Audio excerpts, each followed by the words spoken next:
Hello and welcome to another Hardcore Nuzlocke. Today I want to attempt a run of Pokemon Emerald using only the Rock-type Pokemon. Now as the gift-giving season fast approaches us, I know a lot of people find themselves between a rock and a hard place. Whether it's the financial burdens of today's economy, missing loved ones, or lost loved ones, this time of year is not always joyous for everybody. I know that one of the best ways to escape that, of course, is with a hardcore Nuzlocke, which is why I've decided to do this run. As I've stated before, my early childhood was not great, and I used Pokemon to escape that reality, and sometimes it is just great to get out of your own head, get out of your own way, and put things aside. Worrying about things that you can't change is a lot like a rocking chair. It gives you something to do, but it gets you nowhere. So sometimes it's a nice reprieve to just set your brain aside and stop thinking for just a little while. I do truly hope you guys enjoy this run, and I do hope that the holidays bring joy to whatever may come. We will get through this stuff. If your life is anything like mine, it tends to work itself out in the end. Now, I know there's a few of you sitting there wondering, how is he going to get a rock-type Pokemon before the first gym? They're all found in Granite Cave, and that's after the first gym. And to that I say, hey, if you're sitting there talking to yourself, maybe you need a self-hugging jacket and come sit next to me. We could use the Universal Randomizer to change one of our starter Pokemon, but as you see, we didn't do that. The first three encounters in Granite Cave are Geodude, Aron, and Nosepass. Nosepass is a Rock Smash only Pokemon, so if I want to use all three of those Pokemon, we could break it down as follows. I'm showing you guys my thought process of how we came to the starter that we chose. If we gave ourselves a Geodude to start with, we could use Geodude through Roxanne, that would be no problem. It'd be luck-based to get through Brawly and then easily wipe Watson.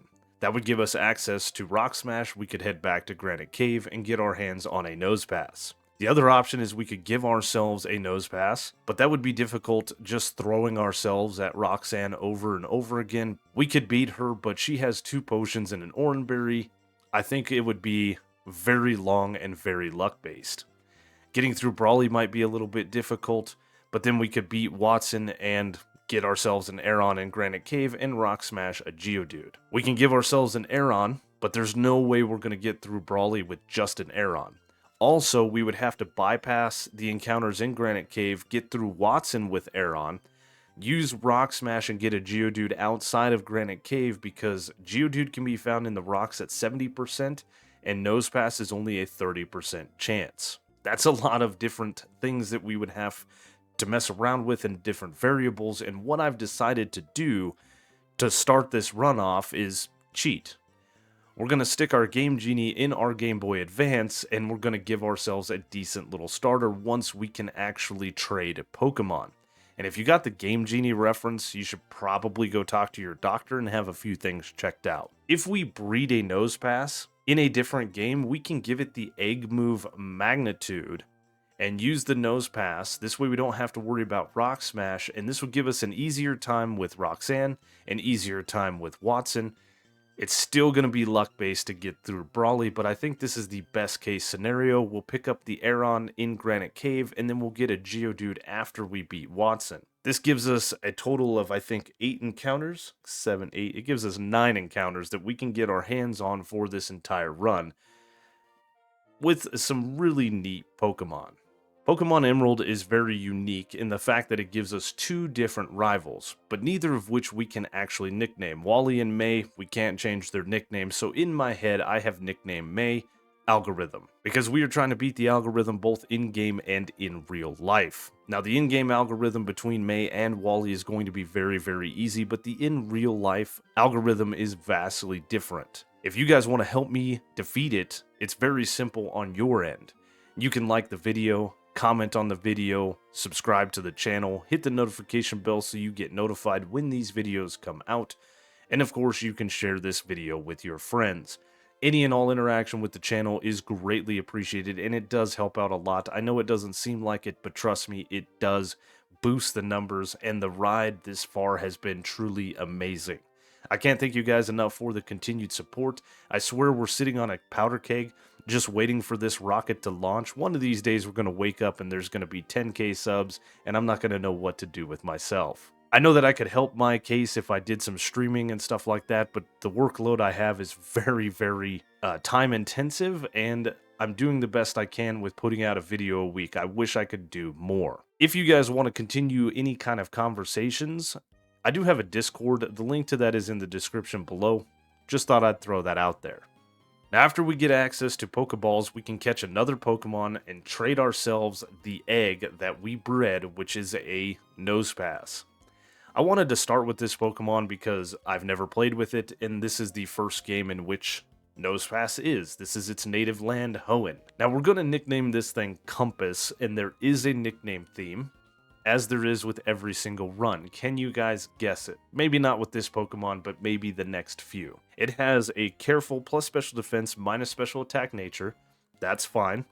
And, you know, there's not much more I can say about this thing. It is a pure rock type. It has the egg move magnitude that is definitely going to help us with Roxanne, but it is not a fix-all. Looking ahead at the battle with Brawly, I'm going to have the most difficulty, and I need to do some EV training. I think what I need to EV train is HP and attack, and the best way to do that is Wurmpools and Poochyenas on Route 101. The level 2 will give me 15 experience apiece, and by the time we get to Brawly, we can almost max our EVs. Unfortunately, there are some mandatory battles that we're going to have to take care of first, like this trainer right here with the Poochyyena. Luckily, this gives us an attack EV, but it is a decent little bit of experience when we beat this thing. The mandatory May battle was done with Torchic, so I didn't have to worry about that experience. The only other mandatory battle, of course, is in Petalburg Woods with this Aqua Grunt trying to save the Devon dude. And again, this guy has a Poochyyena, so that's going to give us another attack EV, which is fine. But again, it is a little bit more experience than the level 2s that we are going to fight on Route 101. Nonetheless, these are the only mandatory battles before we take on Roxanne. So after this battle, we can do some HP, EV training, and some attack to take out Roxanne. Go back to Route 101 after the fact and do max EV training. And then cross our fingers and hope we can defeat Brawly. The nice thing about doing a bunch of EV training is we can easily just throw on a video, put it in the background, and just kind of shut our brains off and have a good time. After all the EV training, we are sitting just under the level cap, and we have Magnitude. I think we're going to win this battle no problem. A Magnitude 5 with a critical hit is nice. A Rock Tomb miss is even nicer. Roxanne then burns a potion, which is amazing, and we pull a Magnitude 9 to knock out the Geodude. We do gain a little bit of a level, so we get a little bit more attack power as the second Geodude comes out, but we only roll a Magnitude 6, doing a little over half of Geodude's health, and then we get hit with a Rock Tomb that lowers our speed. That's annoying, but we can take out the Geodude with another Magnitude 6, and this brings out Nosepass. Roxanne is down a potion, so this should go in our favor. We do have an Oran Berry on our end.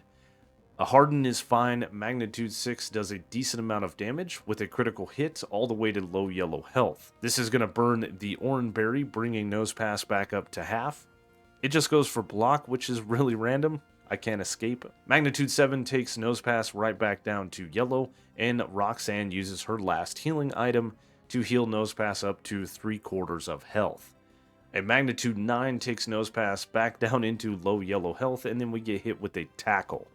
Magnitude 6 takes Nosepass low into red health, and then we get hit with one more final tackle before a Magnitude 7 wins us the gym battle. In the upper levels of Granite Cave is where you can find Geodude, and then in the lower levels is where you can find Aeron. I do not want to wait till Victory Road for this thing, so I'm just going to pick it up now. Unfortunately, Aeron is not going to help us in our upcoming battle because this thing is quad weak to fighting. No matter, we're going to do a little bit of damage and then start throwing some Pokeballs at this thing. Our first Pokeball thrown actually catches it, which is amazing. And now we can give this thing a nickname, which we nickname it Gyro. Sticking with the nickname theme, Gyro has a quirky neutral nature and sturdy, which doesn't work right in this generation. I'll take it. Delivering the letter to Steven Stone is huge. We can head back to Rustboro and get the experience share, but since we've given the letter to Steven here, Mr. Briney will also allow us to go to Slateport. On the beach just before we get to Slateport, we can talk to these kids, and they give us the soft sand item, which is going to boost magnitude and hopefully help us defeat Brawly just a little bit easier. Now, the battle with Brawly is going to be somewhat luck-based, and I am very nervous. I do have the soft sand equipped on Compass as we lead it against the Machop. We do outspeed, but only pull a magnitude 6. It does a decent amount of damage, but we could wipe right here. Karate Chop doesn't do as much as I thought it would, but it is still scary. Compass decides it's had enough of Machop and pulls a magnitude 9 to take it out. That is very nice. Metatite is a free battle. We're going to fire off a few magnitudes and knock this thing out. It can only ever go for Focus Punch. So after a magnitude 7, we pull a magnitude 5 to knock it out. As the Makuhita comes out, this is where things get a little bit scary because if I don't knock this thing out, we're done. We pull a magnitude 10, which is huge, and with the soft sand equipped, it is actually enough to one-shot the Makuhita. Wow. I thought for sure we were going to wipe here. I was more than prepared to start over, but hey, I knew we would get through this battle eventually. The May battle on Route 110 is a little bit scary. Her Pokemon could wipe my entire team right here, but I have a plan. The plan is to lead Gyro against the Lombre, attack it with Metal Claws and hope for attack boosts, then use as many Mud Slaps as we can on the Marshtomp, and hopefully we can knock it out with Compass and then take out the Slugma. We get hit with Absorb turn 1 that gets a crit, which is a little bit annoying, but we fire off a Metal Claw, doing about a third of Lombre's health. We don't get an attack boost, which is a little bit annoying. Nature Power is swift, so it's not very effective against us, doesn't do much damage, and then we fire off another Metal Claw, again doing about a third, and once again not getting that attack drop, or attack raise rather. I'm leaving that in. One more Nature Power takes us to 55 HP, and then we fire off another Metal Claw, and even though we got 3 of them off, not a single attack raise. Marshtomp comes out and does outspeed us going for Bide. We get off a Mud Slap to lower this thing's accuracy, and then I decide to go for Iron Defense as this thing is still going for Bide. It unleashes its power, not doing much damage to us, and we can fire off another Mud Slap, taking this thing to -2 accuracy. We then get hit with a Mud Shot that luckily doesn't crit, leaving us at 10 HP, and we get off one more Mud Slap, bringing this thing to -3 accuracy. That provides a great switch in because it misses its Water Gun on the swap. We are outsped, but it misses its next Water Gun, and then we pull a magnitude 5. Of course we do. We tank a Water Gun pretty decently as we fire off a magnitude 7, dropping Marshtomp into low red health. One more Water Gun takes us to 18 HP, and a magnitude 6 takes this thing out. Our last Pokemon is Slugma. I'm not really worried about it. We outspeed it and fire off a Rock Throw that one-shots it. That was a very close battle, but we prevailed. Now, unfortunately, we don't have a Geodude to go into the Watson battle to be completely immune to his Electric-type attacks, but we do have Compass with Magnitude. We are outsped, of course, because Electric-type Pokemon are very fast, but Spark doesn't do much to us, and a Magnitude 7 is enough to shake the Voltorb to death. Electrike then comes out, it does outspeed us, but just goes for a Howl, and then we pull a Magnitude 10 to cleanly one-shot it. Very nice. Magneton, of course, outspeeds us and hits us with a nasty little shockwave down to about half HP, and then our Magnitude 7 that we pull unfortunately doesn't quite KO it. Watson goes for a Super Potion, not fully healing up the Magneton, and then we pull a Magnitude 8 that cleanly knocks it out. This just leaves his Manectric that I'm a little scared about. This thing can do a little bit of damage, but it decides to go for Howl as I pull a Magnitude 5. That's embarrassing. Another Howl allows me to fire off a Magnitude 7, taking Manectric into yellow health, activating its Citrus Berry. It goes for a third Howl, being a bit greedy, and I fire off a Magnitude 6 that drops it into low yellow health, and Watson uses his final Super Potion. Not quite healing up the Manectric, but we pull a Magnitude 10, getting a nice clean one-shot to win us the third gym badge. Very nice. This lets us use Rock Smash outside of battle, and just north of Mauville we can use Rock Smash. There's a 1 in 9 chance that we will find a Geodude, so all we have to do is go to the Battle Hill to reset these rocks and keep trying until we find a Geodude. Which doesn't take that much time. Eventually we run into a level 13 Geodude, and just like the Aeron before, we're going to fire off a little bit of Rock Throws, bring this thing lower in health, and then fire off Pokeballs, which we catch this one in the first Pokeball as well. That is very, very nice. Sticking with the nickname theme, we nickname Geodude Radar, and Radar here has a quiet plus special attack and minus speed nature. Well, I wish that was reversed, but it's fine. Just up ahead in the fiery path, we have another chance encounter running into a Slugma. Now this Pokemon of course is not a rock type, but when it evolves into a Magcargo, it is a rock type. I used Magcargo in my fire only run of Pokemon Emerald. I'm going to be perfectly honest with you, this thing is going to ride in the box for a while. It doesn't evolve until level 38, so we can't even evolve it for a good long while. And honestly, it can't do much here in Hoenn. So other than backup, I don't think we're going to see much of this Pokemon. We do catch it, we do nickname it. It is nicknamed Almanac, and Almanac has a quirky neutral nature. That is fine. On our way to Meteor Falls, we do have the first evolution of the team, with Radar evolving into a beastly Graveler. Very nice and welcome addition to the team. This Pokemon is great, I've used it before. I know what I'm in for with this Mon. In Meteor Falls, we have another encounter. We can potentially get our hands on a Solrock, which is a great little Pokemon that I've never really used. Unfortunately, with the lack of physical special split, this thing is going to have to be trained as a mixed attacker because it can learn moves like Psychic and Shadow Ball, which one is special and one is physical. So we're going to do our best. Doing a little bit of damage with Gyro here, we finally throw some Pokeballs at it, and we don't catch it in the first one, but we do eventually catch it with a Great Ball and add it to the team. Sticking with the nickname theme, we nicknamed this one a Map, and Map has a Calm plus special defense and minus attack nature. Not great, but I will take it. It also has the ability Levitate, which is awesome. Now, despite us having a rock-type team with some ground coverage and Flannery is a fire-type gym leader, this still could go south very quickly. We did teach Radar Dig, which is a stab move. Luckily, Numel doesn't go for magnitude, so we're untouched as we come up from Dig and one-shot the Numel. Slugma then comes out next, it is outsped, and of course one-shot with Dig. Camerupt is third up. It does outspeed us, but just goes for Tackle, which is really random. And then we can hit our Dig. It doesn't go for magnitude, so we pop up with just minimal damage and can one-shot the Camerupt. Torkoal we do outspeed and go for Dig. It sets up the Sun with Sunny Day, which is a bit scary as we pop up from Dig, doing just over half of Torkoal's health. We then get hit with Attract, which is very scary, but we manage to Dig and break through the Infatuation to knock out the Torkoal. That battle could have gone south, but we walk through it pretty unscathed.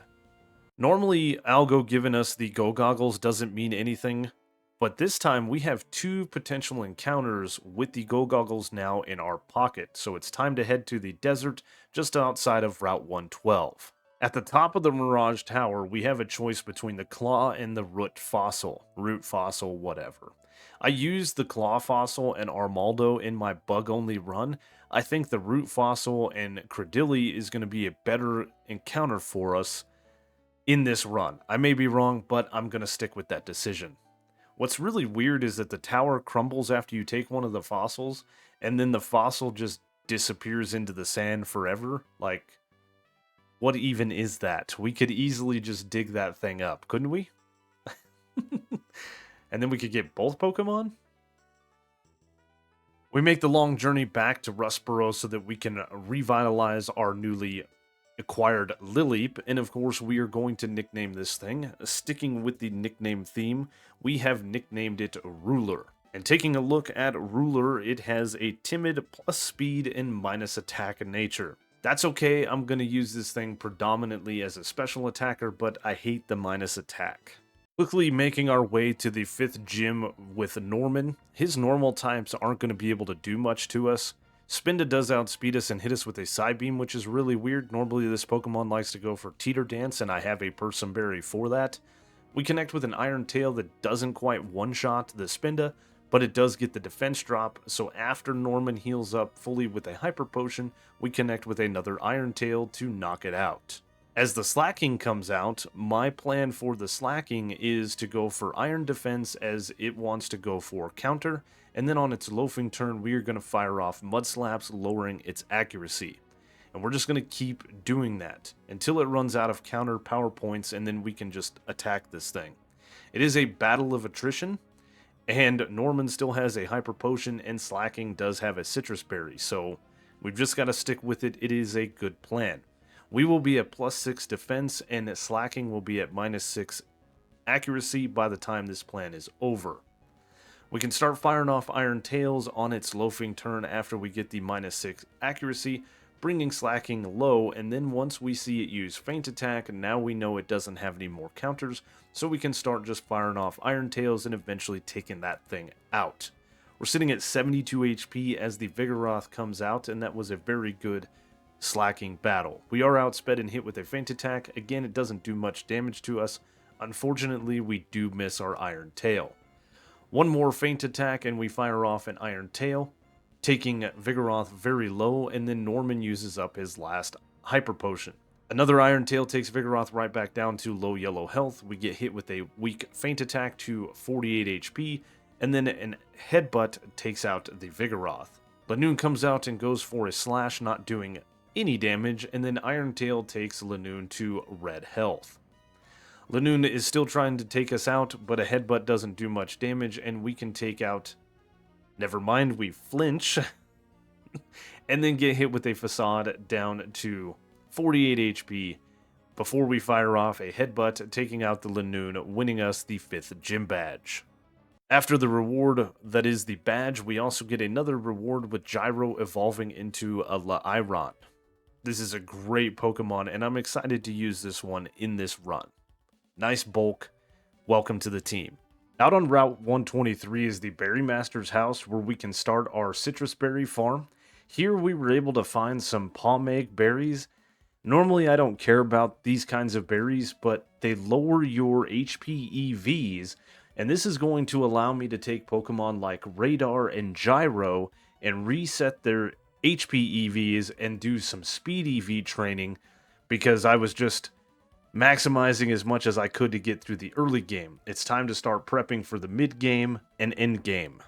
With our newest team member map on the team, I'm not too worried about the algo battle that we have here on Route 119. When this battle commences, we can get the HM for fly, and then after beating Winona, we can start flying around the map, making our travel much easier. Against her Lombre, I'd lead Compass. We do get hit with a fake out on turn 1. Then we fire off a rock slide that in turn flinches the Lombre. Just bittersweet justice, and we can take it out with a second rock slide. Marshtomp comes out, and we hit a magnitude 6, which is a very low roll, and then we get hit with a nasty little mud shot. We then get hit with a takedown after our speed is lowered. I don't understand the thought process, but then we roll a magnitude 5, barely bringing Marshtomp down to 3/4 health. Worried that we're going to get taken out, I do swap into Map, who is immune to the ground type attacks, so we fire off a Psychic. Doesn't quite take out the Marshtomp. We tank a takedown very nicely and take the Marshtomp out with one more Psychic, and then of course her final Pokemon, Slugma, goes down to a single Rock Throw.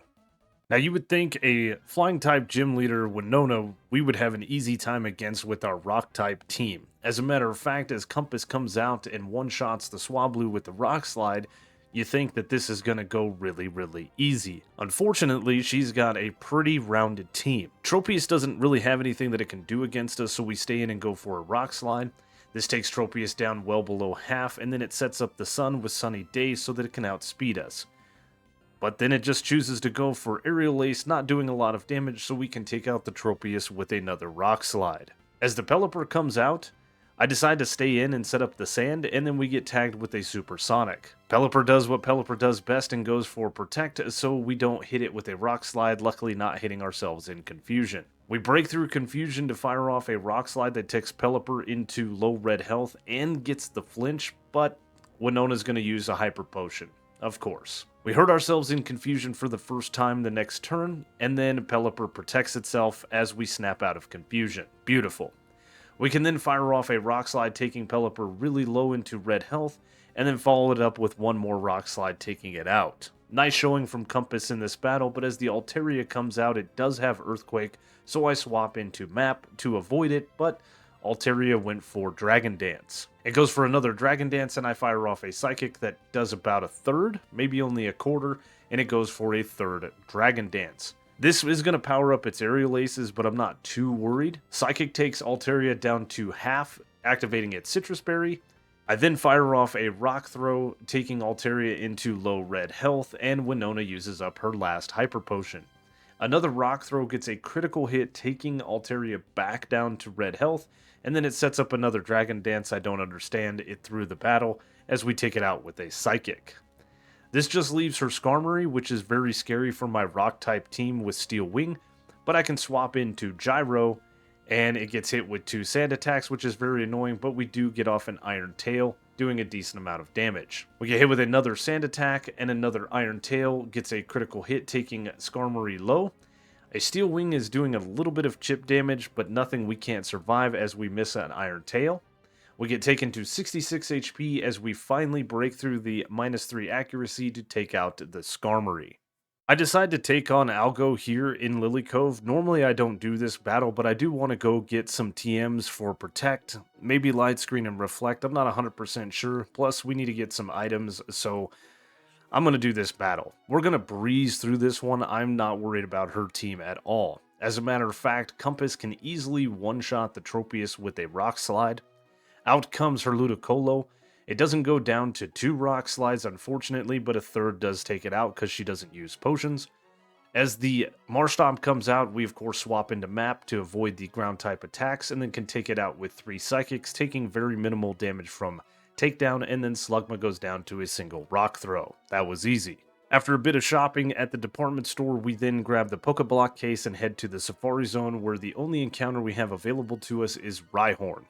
It's unfortunate because Shuckle can be found here, but unfortunately is a post-game Pokemon only.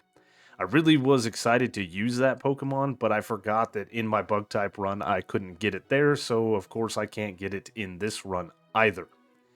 It does take a little bit. Luckily the Rhyhorn doesn't run away, and we do eventually catch it. Sticking with the nickname theme, we nickname this one GPS and throw it on the team. GPS has a gentle plus special defense and minus defense nature, and that Rockhead ability is nice.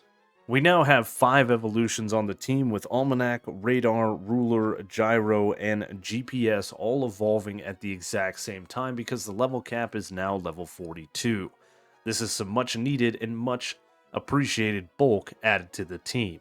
Tate and Liza tend to be rather difficult in these runs. Planning for a double battle can be very, very stressful, but I am going to lead Map, who is immune to the Earthquakes, and Ruler, who has Giga Drain. Xatu goes for Calm Mind turn 1, and then we fire off a Rock Slide that Claydol avoids, and it does right about half of Xatu's health. We then get hit with an Earthquake, doing a little bit of chip damage to Ruler, and then we fire off a Giga Drain that almost heals us back up to full health, doing well over half of Claydol's health. We then get hit with a Psychic from Xatu on Map, which is random. I figured this thing would try to keep setting up Calm Minds. No matter, we take this thing down to a sliver of health because we can't quite two-shot it, and we flinch the Claydol, which means Ruler can clean it up with 1 more Giga Drain. This brings out Soul Rock. Tate and Liza go for a Hyper Potion to fully heal up the Xatu, and we go for Rock Slide once again, hitting both Pokemon, and then Giga Drain to take out the Soul Rock. Lunatone comes out.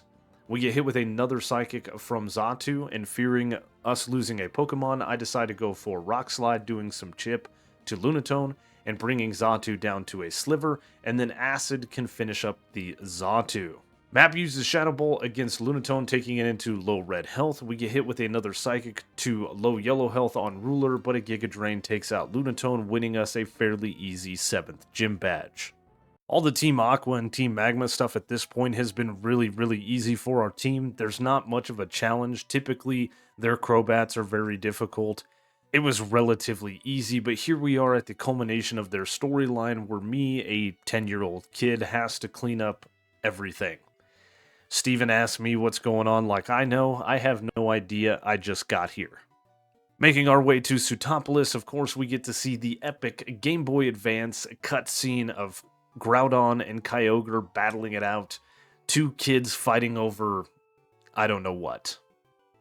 This whole part of the game is always really random in my opinion. We're talking to Wallace here, and he starts telling us about Rayquaza, and then wonders if we know where it is. Now, you can guess the Cave of Origin, you can guess Mount Pyre. Obviously, a process of elimination because you haven't been to the Sky Pillar. That would be the easy choice, but if you guess the other two, he just tells you, no, no, no, that can't be it. So it forces you to guess the Sky Pillar. This is random in my opinion. Before waking up Rayquaza, we actually have two more encounters that we can get, the last two of the game. The first one is a Relicanth that is in a dive location just outside of Lily Cove City. This is a rock water type Pokemon. It is a bit outclassed in my opinion as far as attack power and moveset. Corsola is a little bit better, but this thing has a monster defense. I may use this thing in the future, but as far as right now, I'm not going to use it. Still, it is an encounter, so we are going to catch it. After a few Great Balls, this thing is caught, and we nickname it Divider. We throw Divider on the team, and it has a serious neutral nature. It also has the Rockhead ability. Nice. If we surf towards Evergrande City with the Super Rod that we get in Moss Deep, we can fish up a Corsola. This Pokemon defensively is worse than Relicanth, but it is pretty good in its attack and special attack, and it can learn Ice Beam, so I have a plan for this Pokemon, and rather than going through the rigmarole of throwing Pokeballs at it, I just throw the Master Ball, because this is our last encounter. We catch it, and we nickname it Chart, but our team is full, so it goes to the box. Chart has a naive plus speed minus special defense nature, and luckily for us it has natural cure instead of hustle. Hustle ups its attack but lowers its accuracy. That would have been terrible. Now we head to the top of Sky Pillar, and of course we wake up the sleeping daddy Pokemon, and no, dad is really happy after you wake him up from a nice nap on the couch. So at the request of Mama Steven, Dad comes down from the heavens and of course yells at both of the kids to stop fighting, and they descend back to their rooms. Juan is last up for the gym leaders, and if you thought that Ruler was going to do this one solo, you were correct. Love Disc goes for Attract turn 1. It normally goes for Confusion or Attract. I do have a Person Berry just in case, but we get hit with Attract. It doesn't matter, we break through the Infatuation to fire off a Giga Drain that does in fact one-shot the Love Disc. As the Celio comes out, I decide to set up the Sun and then tank an Aurora Beam pretty decently, and fire off a Solar Beam that cleanly one-shots the Celio. Kingdra comes out next, and this is what is very annoying on Juan's team. It goes for Double Team, raising its evasiveness, but we break through to hit it with a Solar Beam down to yellow health. Kingdra, of course, outspeeds us, goes for Rest, immediately wakes up because of a held Chesto Berry, and we take it right back down to yellow health with another Solar Beam. It goes for Rest again, we hit it with another Solar Beam down to yellow health, and the Sun fades. I decide to set up the Sun while Kingdra stays asleep, and then I go for another Solar Beam, or Giga Drain rather, and it misses. So Kingdra wakes up and falls back to sleep, healing itself up. This time we connect with a Giga Drain, taking it to about 3/4 of its health, and then we connect with a Solar Beam to finally take that damn thing out. Whiscash comes out and falls to a quad super effective Stab Giga Drain, and the last Pokemon out is Crawdont, and the Sun fades. I set up the Sun to weaken the Crabhammer, which wouldn't have done much damage regardless, and then we can take that thing out with a single Solar Beam. After quite a bit of traveling and a bunch of leveling up, here is the team ready to take on the Elite Four. We have Gyro the Aggron with Iron Tail, Brick Break, Aerial Ace, and Return. Next up is Map the Soul Rock with Psychic, Rock Slide, Cosmic Power, and Shadow Ball. I threw Divider on the team, the Relicanth, because I need as many Pokemon as I can without getting hit from super effective Water-type moves. It has Takedown, Sandstorm, Protect, and Toxic, because, you know, we're going to stall some stuff out. We have Chart the Corsola with Surf, Ice Beam, Recover, and Calm Mind. I threw GPS on instead of Radar, with Rock Tomb, Double Edge, Scary Face, and Earthquake, and rounding out the team is Ruler the Cradilly with Giga Drain, Sunny Days, Sludge Bomb, and Solar Beam. Sidney is normally relatively easy, but I think we're in for a fight at this point because we don't have anything that can do massive amounts of damage outside of Gyro. I lead Divider to soak up the Intimidate and set up a Sandstorm, but we get outsped and hit with a Sand Attack turn 1. Turn 2 we get outsped and hit with another Sand Attack, and this time we miss a Takedown. We get hit with a third Sand Attack and miss a second Takedown, which is very annoying. A fourth Sand Attack drops us to -4 accuracy, and we break through to hit a Takedown. I figured Mighty Ina is tired of going for Sand Attack, so I swap into Gyro, and I was correct, getting hit with a Crunch on the swap in. We then get hit with a Sand Attack, which is very annoying, but we break through and knock out the Mighty Ina with a Brick Break. Crawdaunt comes out and outspeeds us and sets up a Swords Dance, and we miss a Brick Break. Why not? Another Swords Dance is set up, and this time we connect with a Brick Break, knocking out the Crawdaunt. Cacturn comes out next, and this thing threatens my entire team, so I stay in and tank a Needle Arm pretty well, and miss a Brick Break. We tank a second Needle Arm, and we get flinched. A third Needle Arm drops us to 30 HP, luckily none of those crit, and we can fire off a Brick Break, finally knocking out the Cacturn. As Shiftery comes out, I swap into Ruler, and it sets up a double team. It outspeeds us and sets up a second double team, and we break through to hit it with a very nasty Sludge Bomb that takes it low into red health and gets the poison, but it's not quite enough to take it out, so Sidney goes for a full restore. Another Sludge Bomb takes it low, another full restore fully heals it, and then we bring it right back down to low red health with another Sludge Bomb. We then get hit with a Swagger and hurt ourselves in Confusion, so Shiftery can get off a Torment, which is very annoying. We hurt ourselves in Confusion again, and get tagged with an extra Sensory down to 85 HP, before we finally take out the Shiftery with a Sludge Bomb. Our Citrus Berry activates as the Absol comes out.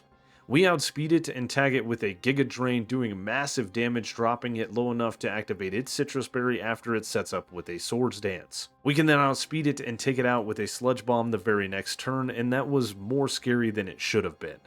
GPS surprisingly is the choice to take on Phoebe. Map would have been a good choice with Shadow Ball, but her Pokemon are super effective against us. Duskull likes to go for Protect turn 1, so I waste some power points with Rock Tomb because we have limited on Earthquake, and then we fire off a Stab Earthquake that cleanly one-shots the Dusclops. Her more bulky Dusclops then comes out, and I go for Rock Tomb. We do outspeed it, but I want to do a little bit of damage because I don't think I can one-shot it. We then get hit with an Ice Beam that, of course, crits us all the way down to 51 HP. We then fire off an Earthquake, taking out that Dusclops, and the rest of her Pokemon should go down very easy. The first Bayonet comes out and goes down to a Stab Earthquake. She then sends out Sableye. I was a little bit worried about this one, but it goes down to a single Earthquake, and her last Bayonet, of course, falls like the first one to a Stab Earthquake. You would think having a Steel-type or Rock-type Pokemon against Ice-type Pokemon would mean an easy win, but the two Celio and the Walrein are also Water-type, so we have a little bit of an uphill battle.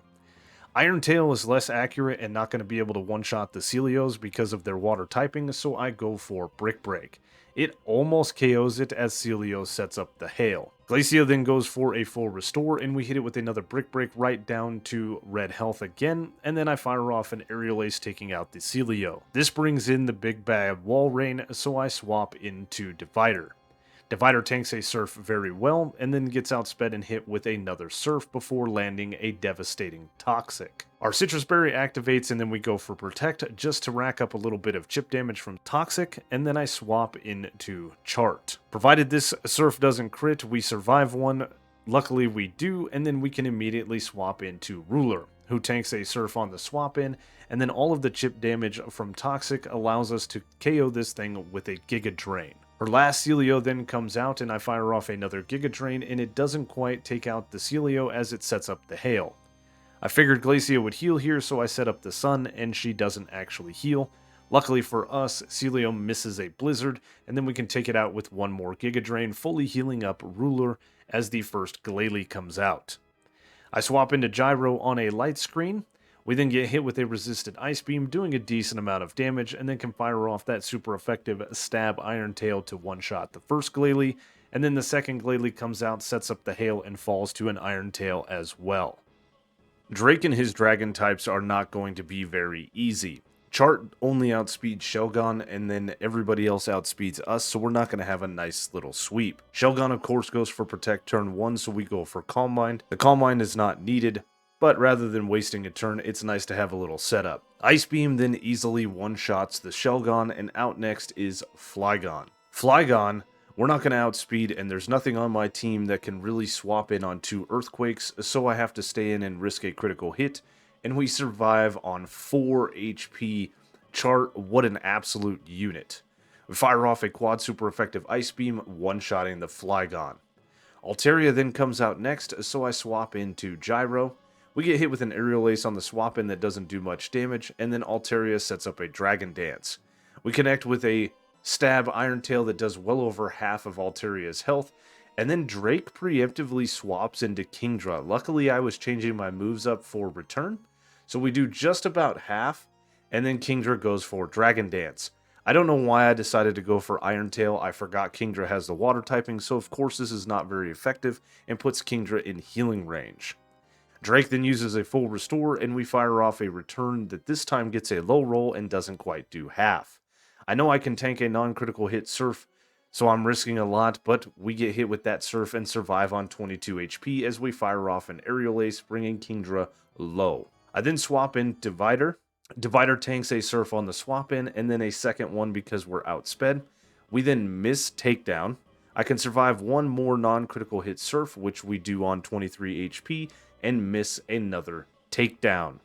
Well, I then swap into Ruler, who tanks a Surf on the swap in very nicely, and then a second one because we're outsped again, and then we get hit with a critical hit down to 19 HP.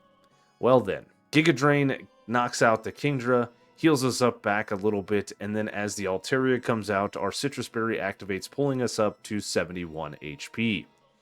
We do get outsped and hit with another critical hit, Dragon Breath, down to 17 HP that also gets the paralysis. This battle is going sideways fast. We do break through to connect with a Sludge Bomb that KOs the Altaria, and this just leaves Salamence. Now I figure Salamence is going to go for Flamethrower, so I swap in GPS, but instead it goes for Dragon Claw. Very risky this battle has been as we stay in, hoping for a non-critical hit, which we don't get one and survive on 25 HP and connect with a Rock Tomb. Very nice. I swap out into Map, and Drake is cheating because he goes for Crunch on the swap in. We're at 46 HP, but luckily we can outspeed, and we do connect with a Rock Slide to KO Drake Salamence, winning the Elite Four without a single death. But look at this team. Jeez, we were absolutely demolished in that battle. No deaths, but boy, we were close on 4 out of our 6 Pokemon. Champion Wallace is the penultimate foe with his Water-type team. You would think that having a Grass-type, we'd have an easy time getting through this team, but he does have a lot of coverage and range. A Giga Drain is not enough to one-shot the Wailord, leaving it in low red health. Luckily for us, Wailord just goes for Rain Dance. It could have went for Blizzard and missed. It could have went for Water Spout, which is why we fired off the Giga Drain. But this does put it into healing range where Wallace uses its first full restore to fully heal up the Wailord. Now, just so you guys know, this was an over 10-minute real-time battle, so things get a little dicey. We can then set up the Sun, and then outspeed and go for a single turn Solar Beam one-shotting the Wailord. This does bait in Melodic, who fires off an Ice Beam, doing a decent amount of damage to us, but we fire off a nasty Solar Beam, bringing Melodic into low red health. This activates its Citrus Berry, and I swap into Divider. Divider tanks an Ice Beam on the swap in very nicely, and then tanks a Surf, and can fire off a Double Edge, cleaning up the Melodic. This baits in the Gyarados. I immediately swap into Map, who avoids the Earthquake with Levitate, and then we can outspeed and fire off a nasty Rock Slide to low yellow health. We do get a clutch flinch, so we can outspeed and fire off another Rock Slide, knocking out the Gyarados, never taking a tick of damage. As the Tentacruel comes out, we can outspeed and fire off a Psychic. We get a clutch Hydro Pump miss and can fire off a second Psychic, but unfortunately we don't quite take out the Tentacruel. We get another Hydro Pump miss, and then Wallace goes for a full restore. Back-to-back Psychics leaves Tentacruel on a sliver, and we get a third Hydro Pump miss. Champion Wallace then goes for a full restore, and we use 2 more Psychics to bring Tentacruel right back down to a sliver. Unfortunately, that's where our luck runs out as map gets taken out by a hydro pump. Divider is brought in and tanks the last hydro pump very nicely on 64 HP and then can clean up the Tentacruel with double edge. Wizcash is out next for Wallace, so we swap into Ruler. We tank an Earthquake on 41 HP, and then can fire off a quad super effective Giga Drain, bringing ourselves up to 144 HP. His last Pokemon is Ludicolo, and this thing is a bit annoying going for double team turn 1. We unfortunately don't hit our Sludge Bomb, but it is a speed tie, and we get off a Sludge Bomb the very next turn. It does well over half of its health, and then we tank a Surf very nicely despite it being a critical hit. Unfortunately, we don't win the speed tie, and we get hit with another Surf, knocking out Ruler. I decided to swap Chart in. I thought Chart could clean up this battle, but Ice Beam doesn't one-shot the Ludicolo from the health it was at. It does get a freeze, but Wallace has another full restore. So we fire off one more Ice Beam after it's fully healed, and then we tank a quad super effective Giga Drain, one-shotting us. That was very unfortunate, but we bring in Gyro. As Ludicolo goes for another double team, it does not matter because we have Aerial Ace that can bring Ludicolo back into low yellow health. And then Wallace throws the battle going for Leech Seed, so we can fire off one more Aerial Ace, defeating the champion Wallace. You know, I say it almost every single run that this run was super fun and I had so much fun doing it, yada yada yada, but these rock types were truly exhilarating to play with. I had a ton of fun running through the entirety of Hoenn, a very water-heavy region with a bunch of rock types. There was a lot of strategy, there was a lot of thought, quite a bit of research, and a little bit of calculations went into these battles, so it was a lot of fun. I find fun in that. Not everybody does. But as the Pokemon get inducted into the Hall of Fame, it is with a little bit of a somber tone as 3 of our comrades had fallen in battle. Their sacrifice was not in vain though, as we made it through the champion. I knew we weren't going to do this one deathless, but I had high hopes. I do hope you guys enjoyed this video. As always, if you did, leave a like, leave a comment, consider subscribing if you're new to the channel. Thanks again for watching, and I will see you guys on the next one.